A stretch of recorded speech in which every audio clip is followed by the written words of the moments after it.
বিএনপির নেতা কর্মীদের আত্মদান জুলাই বিপ্লবকে করেছে বেগবান ও শক্তিশালী।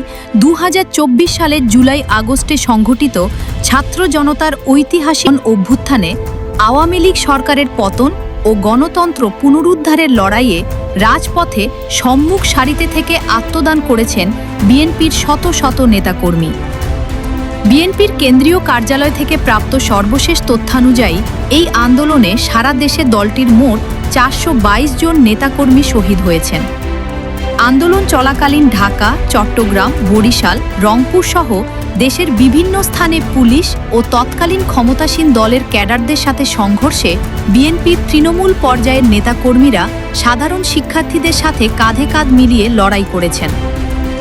16 জুলাই চট্টগ্রামে আহত হন চট্টগ্রাম কলেজ ছাত্রদলের সদস্য ওয়াসিম আকরাম, যা আন্দোলনের গতি আরও বাড়িয়ে দেয়।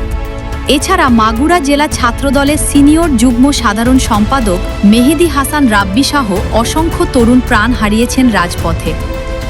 কেবল রাজপথের লড়াই নয়, আন্দোলন দমনে সরকার যখন ধরপাকড় শুরু করে তখন হাজার হাজার বিএনপি নেতাকর্মীকে গ্রেফতার করা হয়। তথ্যমতে আন্দোলন চলাকালে ছাত্রদল ও বিএনপির প্রায় 2100 নেতাকর্মীকে গ্রেফতার করে অমানবিক নির্যাতন চালানো হয়েছিল। অনেককে গুম করার চেষ্টাও করা হয়েছে বলে অভিযোগ করেছে দলটি। রাজনৈতিক বিশ্লেষকদের মতে জুলাই আন্দোলনে সাধারণ শিক্ষার্থীদের পাশাপাশি রাজনৈতিক দল হিসেবে বিএনপির বিশাল কর্মী বাহিনীর এই সক্রিয় অংশগ্রহণ ও জীবন উৎসর্গ আন্দোলনের সফলতাকে ত্বরান্বিত করেছিল।